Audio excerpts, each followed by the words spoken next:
joining me today to talk all about Dragula Resurrection, a new 2-hour special coming to Shudder for Halloween. I love the series. I can't wait to see what you have in store for us. But I guess first, thank you for giving us some Halloween content. Can you just talk a little bit about, what it meant to you to be able to release something at this time? Well, of course, Halloween's our favorite time of the year. And we've been planning on releasing something at this time of year for a while now. Obviously, COVID pushed things back a little bit. But this idea for Resurrection's been floating around for quite a while. Just because season 4 got pushed back due to COVID, it left an opening for us to actually pull this off right now. So we're super excited to actually be able to have time to do it. I was saying, once the announcement came out that it was going to be coming the week before Halloween, a lot of people were very, very excited. And of course, we love to see that. I don't know how much you know about our history here in the city, but we are responsible for throwing the annual Halloween ball, like basically the biggest party in Los Angeles. So that isn't there for us either. So we felt there was a little bit of a hole in everybody's dark heart around Halloween. So we were more than happy to create something like this. It's something that we've wanted to create for a while, and this opportunity just kind of arose out of the strange circumstances. So it all worked out.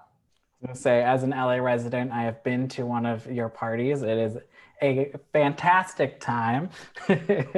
Like, I did drag, but not nearly anywhere near as good as the two of you look. Okay, you have to start somewhere, right? Yeah. Exactly. I love that. But I want to know if you guys could talk a little bit about filming during the pandemic. I know you drove across the country for this. I'm imagining like Tu Wong Fu and full drag the whole time. Just what was that like? It was dangerous, it's a dangerous time. Like, obviously to start with, there's the pandemic. So, Los Angeles is taking it very seriously. We had to quarantine with the people that we went on the trip with. And it was just a few, there was 5 of us total, very small crew. Okay. So we had to quarantine together.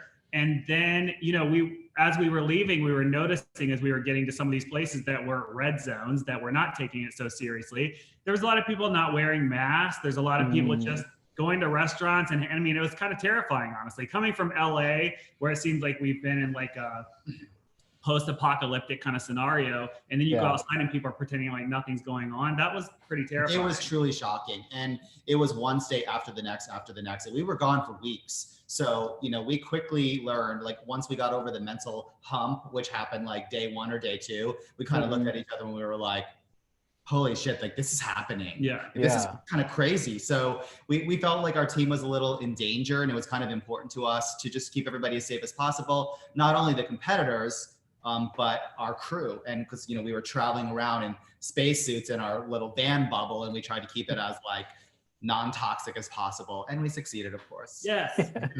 But it was also dangerous because we were shooting in dangerous places, because you know how we do, we can't make mistakes.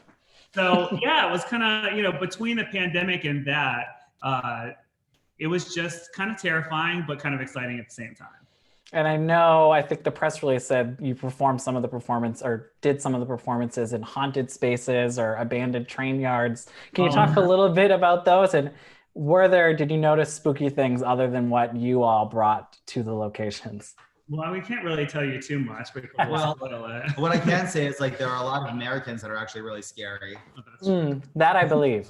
That was part of the magic, I think, of traveling around state to state, not only to see how the artists live and like where their inspirations come from in and out of drag, but also the different locales and what those cities and states had to offer. Some of them were extremely rural. Like, we were deep in the woods, like very cabin in the woods, like spiders and snakes and all kinds of, it was real, but then other locales are like just desert wastelands, and it was super beautiful, but also like completely desolate. And scorpions. There were scorpions. That wasn't fun. Oh, no, thank you. High heels and scorpions don't go together. No, not a good combo. We're open toe most of the time. So there's scorpions, there was snakes, there was a giant swamp spider that got into some of our producers' clothes, which was interesting. And we Very big. found it at the bottom of the washing machine. And I tell you, like, this Georgia thing, This George spider was like this big. I couldn't believe that. It was alive after it had been washed through a cycle too. So that thing is strong then. Yeah. And I know the floor shows are obviously going to be very different this time around with, you're traveling to each location instead of everyone being all together, doing it at once. Just how was that? And how hard does that make the decision for you harder at the end? Because you're not seeing. Ready. They're not ready. Yeah. Period. Yeah, I don't want to tell you anything about the format and that, since you'll have to wait and see how it all works together. But I think people will really like it. And I don't think it's what people expect. So they'll be pleasantly surprised. Let's put it that way. I was gonna say I could see you as like Devil Wears Prada. Why is no one ready? It was really different for us. We're always very hands-on in all of the, producing all of the seasons. But this experience with Resurrection was very special because the crew was so small. Mm-hmm. So Drac and I really stepped forward. We were directing, we were working directly with the competitors, like helping with the stories, lighting. Like practically like give me the camera. And, we come from like a production background. That's what we do. So people at home that watch the show don't know how involved that we are, but we are involved in every step of the production. We are show producers at heart. That's what we do, whether it's live events or TV or whatever. So it was kind of fun for us because we got to dig in a little closer. I mean, we're literally holding lights and cameras and doing different, like we're very hands-on the whole time. And we told the competitors before we came, but like, we're coming as producers. Don't look at us like the Boulet brothers. We're here to make you look good. And that's what we did. There were so many moments, and not just with one of them, with like most of them, where it was like, we would be filming, we're in the swamp and, we're doing all this stuff, and they just kind of crack for a minute. Like, I can't believe y'all are here. I just can't believe you're here. You're in my town. It was really personal. It was really unique, and it was fun. Right, it's got to be different than seeing what we see when we watch the show and how it's all in one location, and it seems like it's going to be a very interesting experience. Yeah, it is. And now I know the winner gets to also compete in season 4. I mean, how are you already thinking ahead? And you must be starting production on that soonish. Everything is planned already, but the roles haven't been assigned. Let's put it that way. Okay. Yeah. Yeah, I know everyone, especially in LA, we're in a bit of a holding pattern. So I'm sure that now, but have you already started thinking, extermination challenges and what that'll be like in this new normal?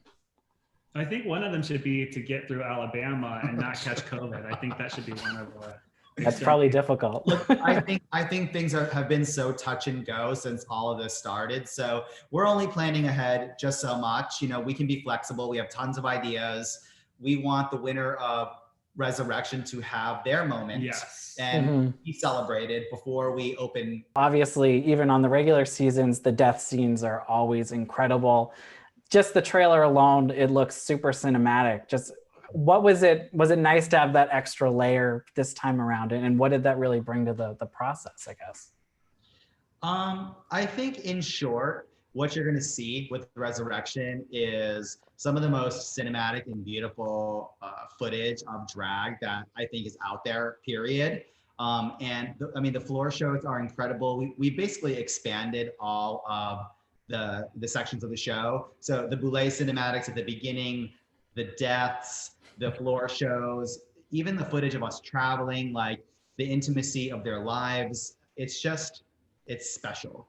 I think it's kind of a ride too. Like, honestly, even watching it the other day, it's an emotional roller coaster. It's very exciting, and it actually is kind of sad at parts, and then it's scary and it's really funny. And I just think it's a roller coaster. Yeah. I was gonna say, it's nice that this is almost like a movie. I've been watching the show since the first season. You see the production value go up every time around. Yeah. Where do you hope to bring the show going forward? Well, thank you both for talking today. I'm a big fan. I can't wait to watch this and see what you both have in store for us next. Thank you. You're in for a treat. Happy Halloween. Happy Halloween. Have a good one.